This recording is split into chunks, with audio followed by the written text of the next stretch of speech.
Yeah, so this is another new Black World Order TV Productions. Chopper. Yeah, this is Look, Listen, Observe, and Respect.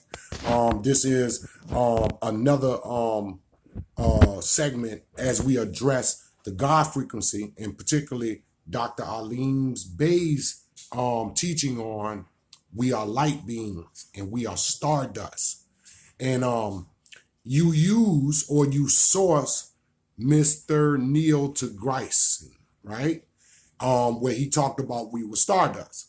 But I wonder, was you familiar with Neil deGrasse's perspective on is there a God?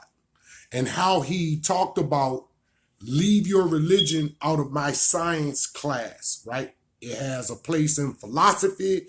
It has a place over there in the esoteric pseudoscience realm, but it has no place in a real science classroom.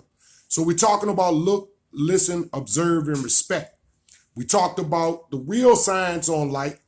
We talked about the real science on stardust, how it is created by the transference of energy and matter that does not die and cannot be destroyed, but yet you somehow attach that to the death of Jesus in your lecture. You somehow attach that to death and suffering of religion, right? And you did the opposite of what Mr. Neil deGrasse was talking about, right? What his real perspective on these things and how he's saying, I'm not trying to debate for religion. I'm just saying, leave it out of my class, my science classroom. So to Dr. Alim-bey, you got to cut it out, bruh. And that's the reason why we need a new Black World Order, right? We need to do away with the old world, right? That's dragging us into jumping out the window of weirdos, right? Who sourced people. You sourced the man, but you did not give us the man's perspective on God, to which you attached his words to the more science temple perspective on God, right?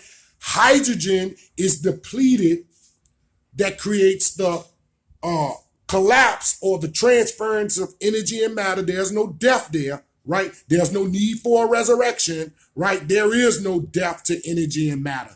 This is a scientific fact, Dr. Alim-bey. That's why we need a new world order, to do away with the pseudo cults and the cults of personality, and who always use the Bible or the Quran and those people who subscribe to it to cast their net of pseudo quasi freak shit, right? So let's get it in, family. Let's get to the real science, right? And let's begin to shape a real perspective on our surroundings rather than being led astray by these charlatans, right? Who can source a scientist, but don't check the perspective on the scientist. It's just like the old statement. The Bible and the Quran will tell you that you should go to heaven, or how you should go to heaven. But it does not tell you how the heavens work, right? You work hard. The Bible says works hard to get to heaven, but it cannot tell you how the heavens work. The heavens does not